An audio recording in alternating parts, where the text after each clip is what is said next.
Jawapannya ialah pelantikan minimal 3 orang dan maksimum 14 orang. Dan yang kita buat sekarang adalah 14 orang. Seterusnya, Yang Berhormat Sekutu telah membangkitkan isu mengenai pelantikan ahli lembaga pengarah Majlis Perkayuan Malaysia merujuk pada artikel 23 Memorandum dan Article of Association Malaysian Timber Council. Pelantikan CEO MTC dari berkuasa lembaga pengamat MTC dengan terlebih dahulu mendapat kelulusan Menteri Perusahaan Perdagangan dan Komoditi.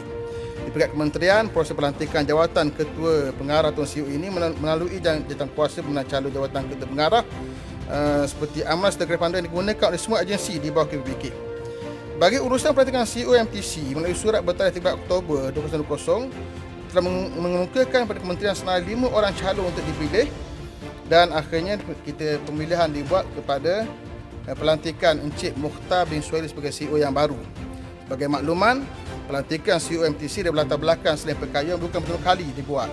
Bahkan sebelum ini, Mr. Richard juga daripada sektor bukan perkayuan, iaitu sektor perbankan, bahkan juga cadangan calon yang menjadi acting pada CEO, iaitu Mr. Wong juga bukan dari perkayuan, bahkan daripada bidang marketing ubatan Cina. Dan berhubung dengan pelantikan dan pengarah, mengikut peraturan pelantikan maksimum 14 orang. Dan apa yang dibuat pada hari ini ialah pelantikan seramai 14 orang dengan 4 orang lantikan politik, lantikan bebas yang dibuat oleh pihak menteri. Untuk isu membabitkan kontrak Ketua Pengarah Lembaga Lada Malaysia. Minta penjelasan. Ya, Yang Berhormat Menteri, kalau kita lihat, kalau mengikut M&A Malaysian Timber Council, Menteri hanya boleh melantik maksimum 4 orang. Tapi Menteri sekarang lantik 7 orang. Lebih daripada apa yang syarat dalam M&A dan juga termasuk setiap usaha politik yang Berhormat Menteri juga dilantik di dalam jadi pemegang amanah MTC. Okey, terima kasih. Jadi kenapa ini bercanggah dengan M&A? Menteri memang tidak boleh buat macam ini. Duduk dulu. Jawapannya ialah pelantikan minimal 3 orang dan maksimum 14 orang. Dan yang kita buat sekarang adalah 14 orang. Itu maksimal dia. Iaitu Tuan Haji Mazli Zakwan sebagai chairman, Datuk Rawi Mutaya, Mr. Khairuddin Muhammad Rani, Datuk Riza Awang. Kemudian daripada industri, Datuk Mok Kyo Hui, Malaysian Wood Industries Association, Mr. Wong Karwai, Datuk Chua Hok Gi, Mr. Josh Yap, Mr. Matthew Lau dan Tuan Haji Hanafi Yusof. Ini daripada industri.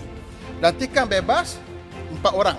Pertamanya Datuk Ahmad Nazaruddin. Saya tak perlu tahu nama. Yang memang yang menteri ini tidak boleh melantik lebih daripada 4. Menteri masa dah habis, tak payah layan sangat putih. You tak tahu undang-undang ni. Saya ada soalan penting Menteri boleh jawab. Kenapa yang MWIA Saya nak tanya pasal orang nama yang kampung. mereka cadangkan itu tidak dilantik, tapi yang menteri pergi minta mereka hantar 3 orang calon dan lantik ESCO saja. Yang Berhormat Menteri, saya nak bagi tahu yang MWIA ni adalah founding member pengasas MTC yang alih-alihnya menyumbang 90% daripada jumlah levy ekspor kayu kayan. Jadi apa yang dilakukan oleh Yang Berhormat ini menjadikan yang pihak industri kayu kayan sangat tidak puas hati. Dan juga MTIP masih ada 5 orang pengarah yang sepatutnya yang menteri jawab. Yang Berhormat, biarkan Yang Berhormat Menteri menjawab. Silakan. Yang Berhormat seperti tidak akan pernah sepuas hati dengan jawapan kita. Itu biasalah seperti. Betul. Saya maklumkan bahawa tadi peluang untuk dapat penjelasan kerana mengikut perundangan, kadang-kadang jawapan peraturan ialah tidak memadai. You tak terlibat dengan ni, tak bercakap. Bagi Wabi tadi Wabi tersebut Saya merujuk kepada Tuan Speaker. Saya telah menjawab tadi bahawa harap Tuan menurut Speaker bagilah peluang. peraturan 14 orang adalah lantikan yang boleh dilantik di bawah peraturan.